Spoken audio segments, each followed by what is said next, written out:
이런 경우에 파스 알러지가 생깁니다.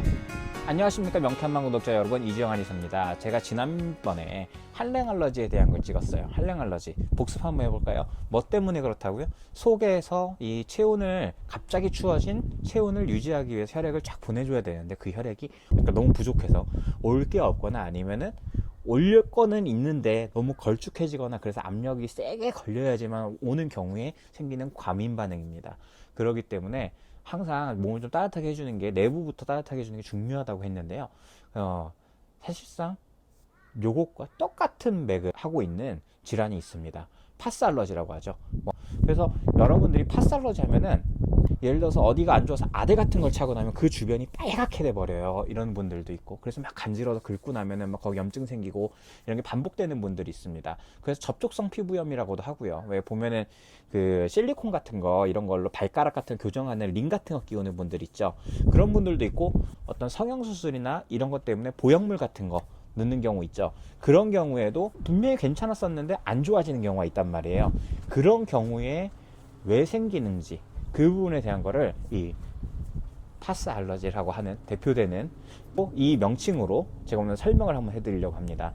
기본적으로 한랭 알러지에 이어서 두 번째라 그랬죠. 그러니까 결국엔 뭘까요? 예를 들어 제가 여기가 어디 가서 콱 부딪혀가지고 다쳤단 말이죠. 그래서 피가 나거나 그러면 당연히 봉합을 하거나 뭔가 수술을 하겠죠. 근데 그게 아니라 기본적으로 멍만 들었단 말이에요. 그랬는데 이 부분 통증이 너무 심해. 근데 병원까지 갈 시간도 없고 그럴 때 그냥 파스를 한 장 붙이니까 시원해져요. 그래서 그 부분을 또 이렇게 주물러 주기도 하죠. 뭐 아니면 병원에서 물리치료라든가 침이라든가 이런 거 맞는단 말이에요. 찜질도 할 수 있고요. 그런데 문제는 그 모든 동작들은 뭐예요? 그 모든 행위의 목적은 이 부분으로 염증이 생겼으니 여기를 자극을 해서 새로운 혈액을 보내달라고 하는 거예요. 그죠? 그런데 한랭 알러지나 마찬가지로 내 몸에서 보내줄 혈액이 너무 없거나 아니면 다발성이라 그러죠. 여기저기 막 아픈 데가 너무 많아.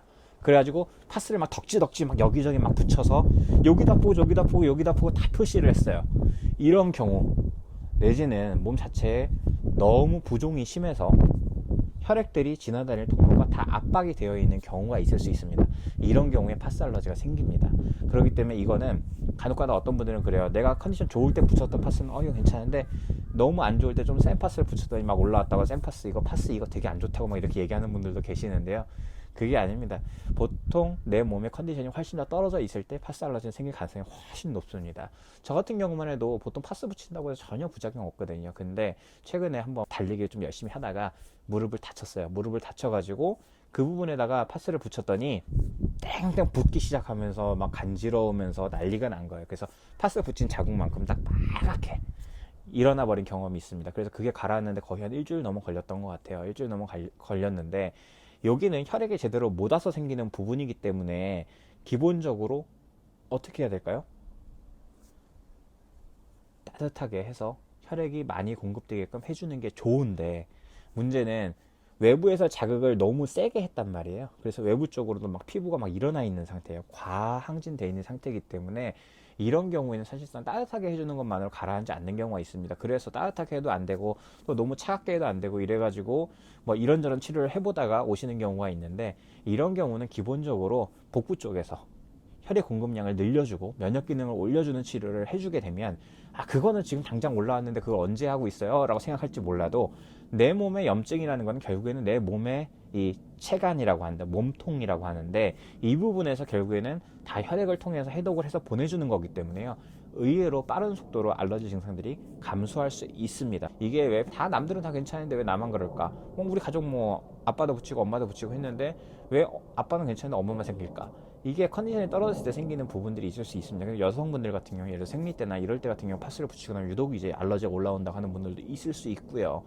그렇기 때문에 항상 모든 치료는 완벽한 건 없습니다. 그 상황에 맞춰서 적재적소에 사용하는 게 제일 중요한데, 내가 만약에 파스 알러지가 있거나 기본적으로 뭔가 이렇게 금속 알러지도 마찬가지고요. 그 다음에 평소에 괜찮았던 교정기나 이런 걸 착용했는데 그 주변이 빨갛게 돼버린다든가 간지러워서 못 참겠다든가, 아니면 미용을 위해서 미용 시술을 했는데 평소에는 괜찮은데 갑자기 그 부분에서 뭐 고름이 생긴다든가 빨갛게 된다든가 간지럽다든가 이런 증상이 생긴다고 한다면 내 몸의 면역 기능이 얼마만큼 많이 떨어졌는지, 그 다음에 거기에 혈액을 충분히 보내주지 못할 만큼 예전에 비해서 많이 내 체력이 떨어졌구나, 그리고 내 피가 많이 걸쭉해졌구나, 내 피가 부족하구나, 이거를 반드시 인지를 하셔야 됩니다. 그럴 때일수록 밀가루 음식이라든가 설탕, 커피, 맥주 이런 걸 내가 최근에 많이 먹지 않았는지, 아니면 굉장히 스트레스에 많이 노출되지 않았었는지를 한 번쯤 점검해 볼 필요가 있을 거라고 봅니다. 여러분 구독, 좋아요, 알림 설정 꼭 해주시고요. 아프지 않고 건강하게 지냅시다.